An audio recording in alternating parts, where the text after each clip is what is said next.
Hi everyone, welcome to exam I Q की इस video में हम लोग आज पढ़ेंगे झारखंड जीके। तो झारखंड जीके के अंतर्गत आज देखेंगे झारखंड राज्य निर्माण के प्रमुख संगठन। तो झारखंड राज्य के निर्माण में अनेक प्रमुख संगठनों ने अपना विशेष योगदान दिया। उनमें से एक है छोटा नागपुर उन्नति समाज। और इससे सवाल जेपीएससी और जेएसएससी में कई सवाल बने पूछे भी गए हैं और आगे भी पूछे जाएंगे कुछ नए सवाल। तो चलिए देखते हैं छोटा नागपुर उन्नति समाज। जैसे कि पिछले वीडियो में आप देख चुके थे क्रिश्चियन स्टूडेंट ऑर्गेनाइजेशन के बारे में, तो इसी का नाम चेंज करके आगे चल के छोटा नागपुर उन्नति समाज किया गया था। तो इसके बारे में देखते हैं।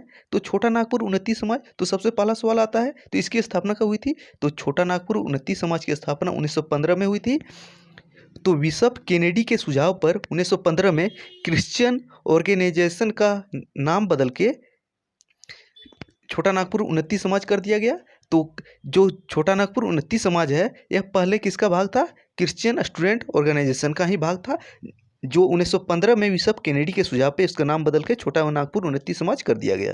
अगला पॉइंट देख लेते हैं। तो इसके ऊपर संस्थापक कौन थे? तो छोटा नागपुर उन्नति समाज के संस्थापक कौन थे? जुएल लाकड़ा। तो जुएल लाकड़ा जो थे छोटा नागपुर उन्नति समाज के संस्थापक थे। इसके अलावा प्रमुख सहयोगी कौन थे? बंदीराव उरांव, ठेबले उरांव और पोल दयाल।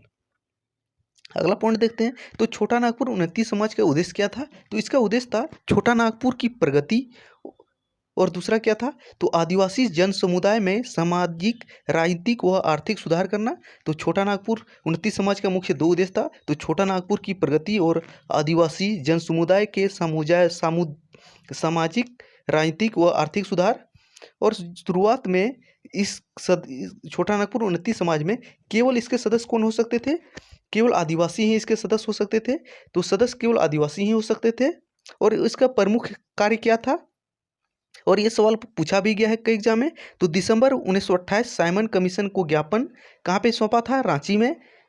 बिशप ह्यूक और रेवरेंड जुएल लाकड़ा के द्वारा सौंपा गया था साइमन कमीशन को विशेष ज्ञापन। और मांग क्या किया गया था? तो आदिवासियों को विशेष सुविधा और अलग प्रशासनिक इकाई।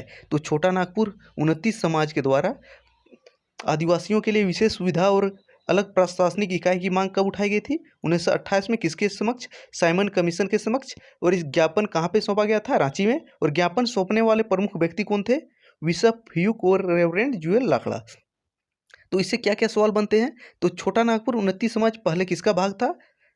किससे टूट के बना था? तो क्रिश्चियन स्टूडेंट ऑर्गेनाइजेशन। तो क्रिश्चियन स्टूडेंट ऑर्गेनाइजेशन के बारे में देख चुके थे। इसकी स्थापना 1912 में जे बार्थोलोमेन ने किया था।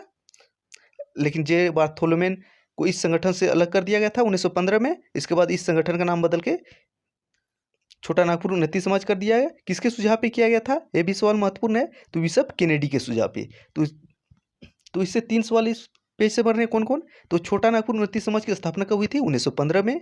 और किसके सुझाव पे क्रिश्चियन स्टूडेंट ऑर्गेनाइजेशन का नाम बदल के छोटा नागपुर उन्नति समाज किया गया था? बिशप केनेडी के सुझाव पे। कब? 1915 में।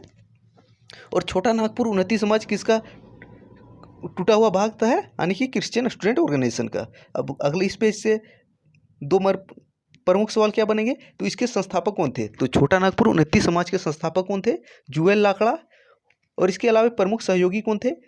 बंदीराव उरांव, ठेबले उरांव और पोल दयाल। जो ठेबले उरांव हैं वे आगे चल के छोटा नागपुर उन्नति समाज से अलग होके एक किसान सभा का गठन करेंगे, वो भी महत्वपूर्ण है, उसके बारे में भी देखेंगे। तो छोटा नागपुर उन्नति समाज का प्रमुख लक्ष्य, उद्देश्य क्या था? तो छोटा नागपुर की प्रगति और आदिवासी जन समुदाय में सामाजिक, राजनीतिक व आर्थिक सुधार।